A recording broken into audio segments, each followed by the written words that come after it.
La commémoration de l'an 1 de la création de l'AES est le titre phare des parutions de ce mardi, à lire notamment des analyses et des commentaires du discours du président en exercice de la Confédération. La revue de la presse tout de suite avec Ahadi Sanamba.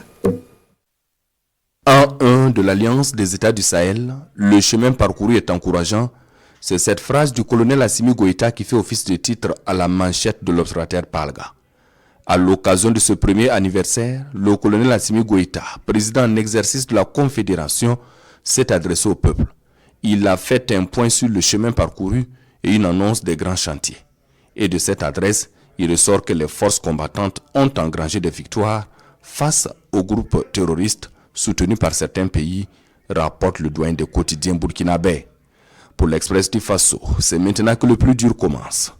Avec une armature en place et des ambitions affichées, une année après sa création, il reste à mettre tout en musique au niveau de l'AES et c'est là que commence le plus dur. Presque intégrée dans l'espace de la CEDEAO qu'elle a quitté avec fracas, l'AES ne peut réaliser ses ambitions sans cette dernière, ou du moins sans une coopération bilatérale avec les pays de cet espace, analyse le quotidien bobolais.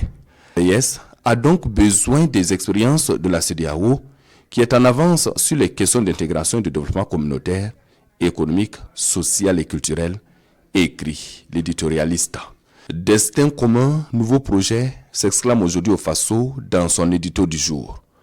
En analysant le discours du colonel Assimi Goïta, mon confrère estime que l'AES est une alliance stratégique de souveraineté pour les trois pays. Dans la lutte contre les djihadistes, les défis ont été relevés. En matière de souveraineté, l'AES s'enorgueillit d'une dynamique d'indépendance véritable tout en laissant la porte ouverte aux partenaires régionaux et étrangers, écrit la rédaction, qui estime également que l'intégration économique, sociale est en branle. En tout cas, le chemin est tracé pour une économie et une diplomatie triumvirale, conclut aujourd'hui au Faso.